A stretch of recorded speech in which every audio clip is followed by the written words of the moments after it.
Hello everyone and welcome to the channel Speak and Span Learning.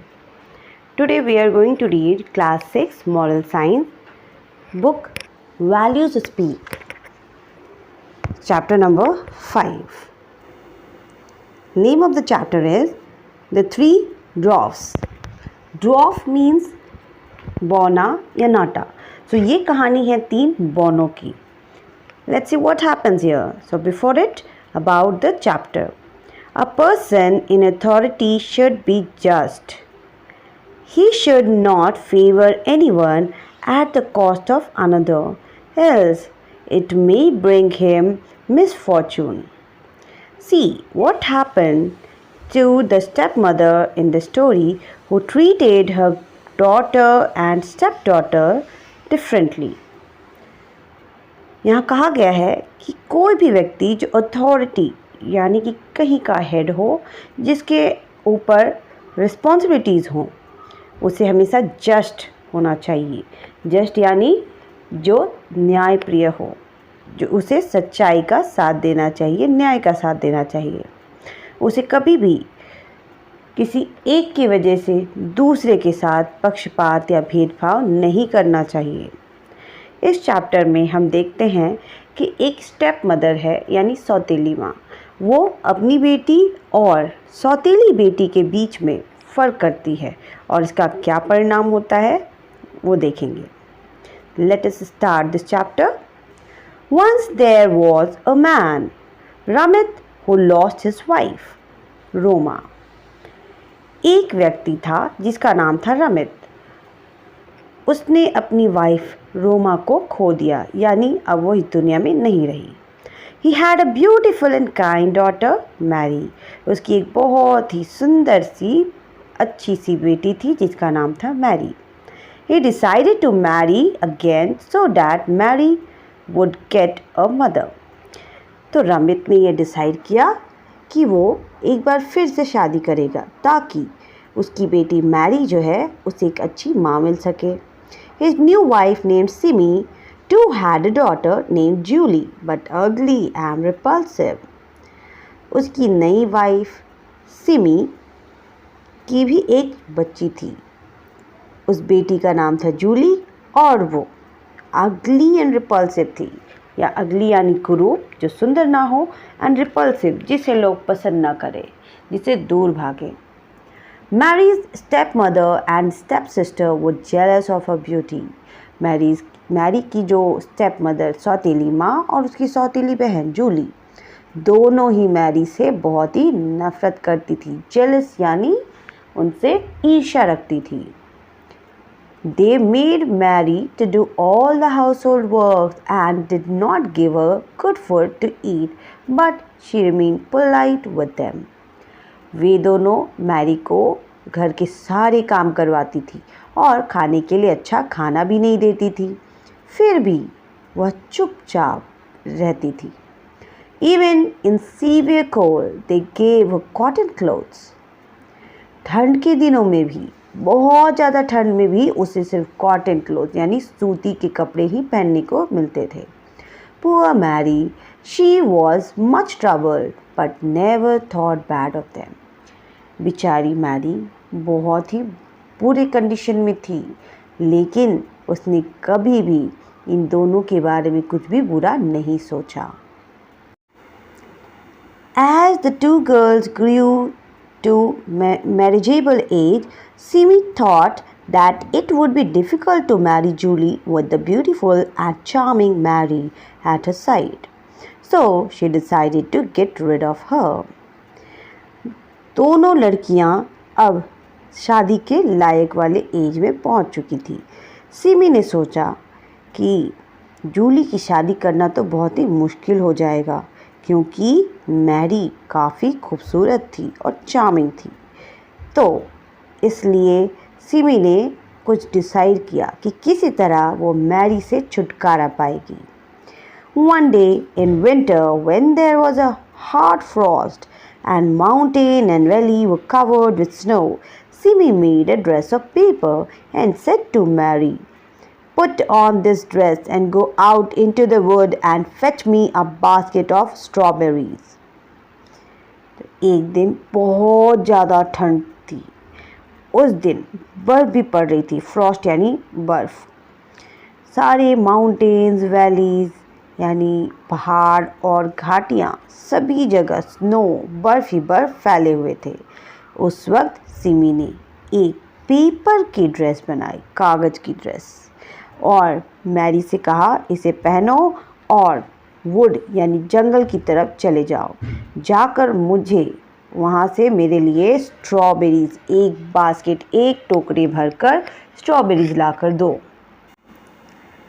Mary replied softly, "Strawberries don't grow in winter. The earth is all frozen and the snow has covered up everything. And why send me a paper dress? It is so cold outside that even one's very breath freezes.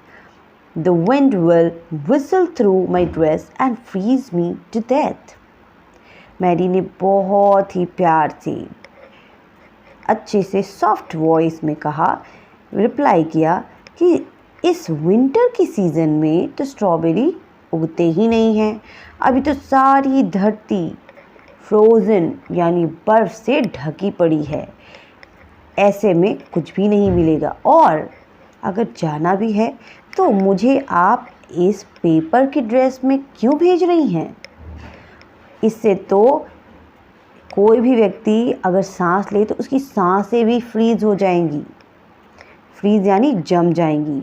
जब wind चलेगी, wind इसके through घुसेगा इस कागज़ के paper के dress से, और वो मुझे इतना ज़्यादा ठंड लगेगा कि मैं तो मर भी जाऊंगी। "How dare you contradict me?" shouted her stepmother.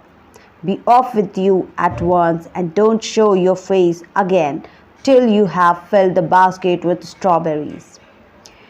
इस पर सिमी ने, उसकी स्टेप मदर ने उसे कहा, "हाउ डेयर यू कॉन्ट्राडिक्ट मी?" वह गुस्से में आकर उससे कहती है कि तुम्हारी हिम्मत कैसी हुई मुझे कॉन्ट्राडिक्ट यानी गलत साबित करने की। जाओ, चुपचाप अभी तुरंत यहाँ से जाओ, और तब तक मुझे अपनी शक्ल मत दिखाना जब तक तुम एक बास्केट भरकर स्ट्रॉबेरीज ना ले आओ। Then she gave her hard crust of bread and said, "That will be enough for you today." फिर सिमी यानी स्टेप मदर ने उसे एक बहुत ही कड़ा सा ब्रेड दिया और कहा, ये तुम्हारे आज के खाने के लिए काफ़ी होगा। In her heart, she said to herself, "The girl will certainly perish of the hunger and cold outside, and I won't be bothered of her anymore." अंदर ही अंदर स्टेप मदर खुद से कह रही थी कि आज तो ये लड़की पेरिस यानी ख़त्म हो जाएगी भूख से और कोल्ड से। उसे भूख भी लगेगी और इतनी ठंड लगेगी बाहर कि वो तो मर जाएगी, और उसके बाद इसे किसी भी तरह की बॉदर यानी वरी करने की कोई ज़रूरत ही नहीं होगी, उसे कोई चिंता नहीं होगी। The girl was so obedient that she put on the dress and set out with her little basket. वो बच्ची, वो लड़की इतनी ओबीडियंट, इतनी आज्ञाकारी थी कि उसने वही पेपर की ड्रेस पहनी और छोटे से बास्केट को लेकर चल पड़ी। There was nothing but snow far and near, and not a green blade of grass to be seen anywhere. अब उसे हर तरफ, चाहे फार एंड नियर, दूर दूर तक और उसके आसपास हर जगह सिर्फ स्नो ही स्नो दिखाई पड़ रहे थे, और ग्रीनरी का यानी घास, हरी घास का एक ब्लेड, एक पत्ता भी नज़र नहीं आ रहा था कहीं पे भी। In the forest, she saw a little house, and out of its window peeped 3 little doves. फिर उस जंगल में उसे एक छोटा सा घर दिखाई दिया, जिसके विंडो यानी खिड़की से 3 छोटे बौने देख रहे थे, झांक रहे थे। She wished them good day and they called out to her to enter. इसने उन्हें गुड डे कहा और तभी उन्होंने इसे अपने घर पे बुला लिया। Mary stepped in and sat down on a seat near the fire. वहाँ अंदर जाकर मैरी बैठ जाती है जहाँ पे फायर जला हुआ था आग के बगल में ही। She was hungry by now, so she took out her breakfast. उसे अब तक भूख लग चुकी थी, इसलिए उसने अपना ब्रेकफास्ट यानी वो ब्रेड निकाला। The dwarf said to once, "Give us some of your food." ड्रॉफ ने उससे कहा कि हमें भी तो थोड़ा फूड दे दो। Gladly, said Mary as she broke her crust in two and shared one with them. Mary ने कहा हाँ हाँ खुशी खुशी मैं ज़रूर दूंगी, और उसने अपने ब्रेड को 2 टुकड़े में बांटा और एक टुकड़ा उन दोनों को दे दिया। After they had finished, the dwarf asked her, "What are you doing here in such thin clothes?" वो खाते ही फिर बोनो ने उससे पूछा कि आखिर तुम यहाँ इतने पतले कपड़े पहनकर क्या कर रही हो? Oh, she said, I have been sent to get a basket of strawberries. उसने कहा ओह मैं तो यहाँ पर एक बास्केट स्ट्रॉबेरीज लेने के लिए आई हूँ, मुझे यहाँ भेजा गया है। And I dare not show my face again till I have them with me. और जब तक मैं इसे ना ले जाऊँ मुझे अपनी शक्ल भी नहीं दिखानी है वहाँ पे। The dwarfs gave her a broom and told her to sweep away the snow from the back door. बोनो ने उसे एक ब्रूम यानी झाड़ू दिया और कहा कि पीछे के दरवाजे तरफ जाकर वहाँ पे सफाई कर देने, उस झाड़ू से झाड़ू लगाने के लिए कह दिया। After she had gone, the first dwarf said, "Every day she shall grow prettier." और जैसे वो जाती है उसके पीछे पहले बोने ने कहा कि हर दिन वो और ज़्यादा सुंदर होती जाए। The second dwarf said, "Every time she opens her mouth, a piece of gold shall fall out." दूसरे बोने ने क्या कहा कि जब भी वह कुछ भी कहने के लिए अपना मुंह खोले हमेशा उसके मुंह से गोल्ड के पीसेस यानी सोने के pieces गिरें। The third said, "A king shall come and marry her." और तीसरे बोने ने यह आशीर्वाद दिया कि एक राजा आकर उससे शादी कर ले। In the meantime, Mary swept the area. और तब तक मैरी ने उस एरिया को अच्छे से साफ कर दिया था। She found heaps of fine ripe strawberries near the back door. उस पीछे के दरवाजे की ओर जब उसने सफाई कर ली तो उसने देखा कि वहाँ पके हुए स्ट्रॉबेरीज के एक हीप यानी बहुत सारी स्ट्रॉबेरीज एक साथ उसे दिखाई दिए। She filled her basket with them and returned to the dwarfs. "If you permit, may I take these strawberries with me?" तो जैसे ही मैरी ने देखा उसने अपने बास्केट में उन स्ट्रॉबेरीज को भरकर बोनो के पास चली गई और उनसे परमिशन मांगा कि क्या मैं इन्हें अपने साथ ले जा सकती हूँ। The dwarf permitted her. और उन्होंने इसे इसके लिए परमिट कर दिया। So she made her way back to the house. अब वो अपने घर के रास्ते चली गई। At home, when Simi and Julie saw her, they were amazed to see her still alive. They asked, "How did you get such fine ripe strawberries?" Julie and Simi ने जैसे ही उसे देखा वो लोग तो अमेज्ड रह गई, वो लोग बिल्कुल उसे देखती ही रह गई, चकित हो गई कि ये बची कैसे है, वो अब तक जिंदा कैसे है। फिर उन्होंने पूछा कि तुम्हें इतने पके हुए स्ट्रॉबेरीज कैसे मिल गए। Mary innocently said, "I found them in a little house in the forest where 3 dwarfs live." Mary ने बहुत ही भोलेपन के साथ ये कह दिया कि मुझे वहाँ फॉरेस्ट में एक छोटा सा घर है जिसमें 3 बौने रहते हैं, वहीं से ये मिला है। As she spoke these words, a gold coin fell out of her mouth. और जैसे ही उसने अपनी बात कही उसके मुंह से गोल्ड कॉइन गिर पड़े। This was a greater reason to be surprised. अब सिमी और जूली के लिए ये तो और भी बड़ा सरप्राइज था, वो लोग और भी चकित होकर देखते ही रह गए। कि सोने की असरफियाँ उसके मुंह से कैसे निकल रही थी। As Mary grew prettier with every passing day and produced more and more gold coins, her fame spread far and wide and reached the king.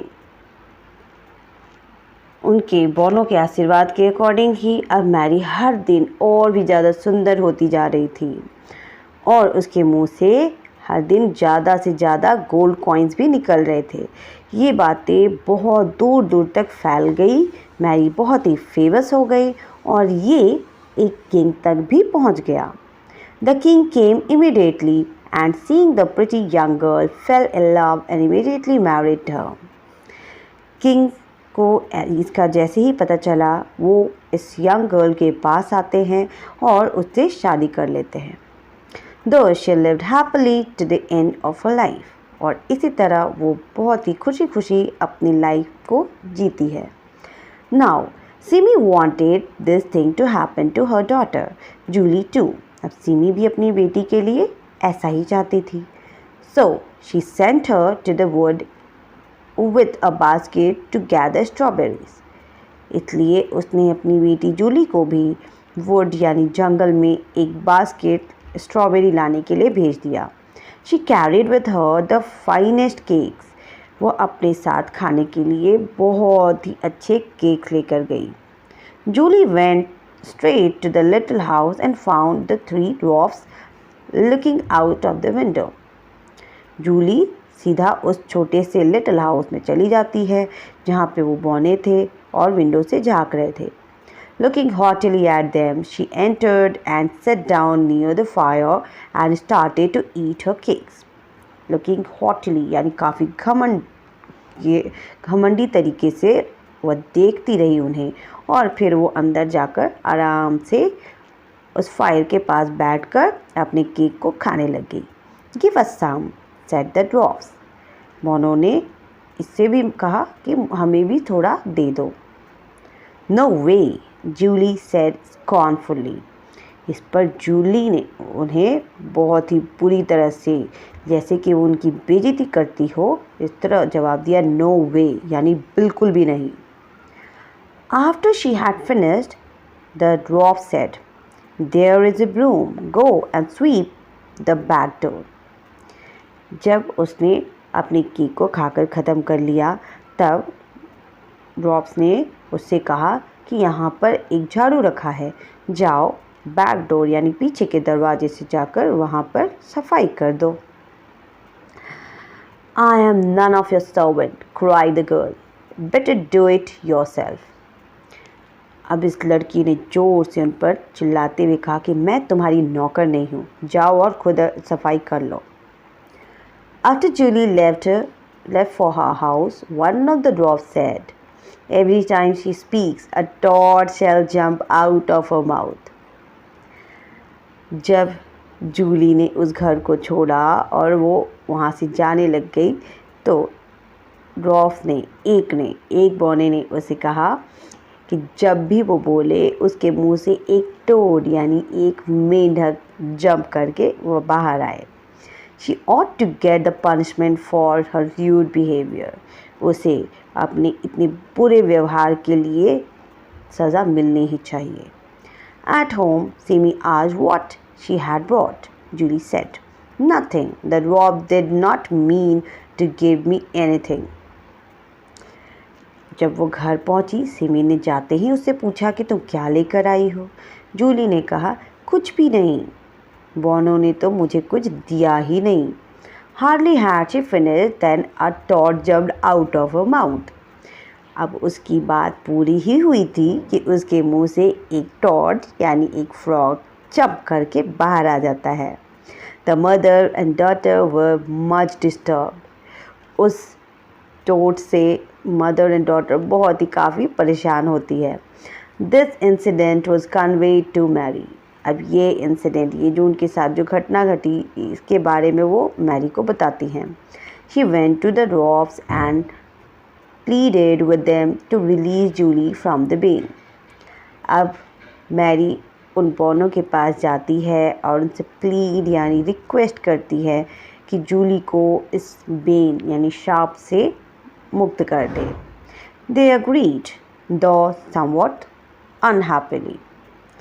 वो ऐसा चाहते तो नहीं थे, लेकिन फिर भी अनहैप्पीली, बिना मन से ही उन्होंने मैरी की बात मान ली और जूली को जो श्राप दिया था उसे वापस ले लिया। और इस तरह से इस स्टोरी का एंड होता है। Here the moral of the story is, a mother should treat all her children equally. यानी हर माँ को अपने बच्चे को इक्वली ट्रीट करना चाहिए, उनके साथ भेदभाव नहीं करना चाहिए। We should be polite to everyone. और हमें सभी के साथ सॉफ्टनेस रखना चाहिए, हमें पोलाइटली बात करनी चाहिए, किसी के साथ भी रूड नहीं होना चाहिए। So this is the story and the moral with it. Thank you.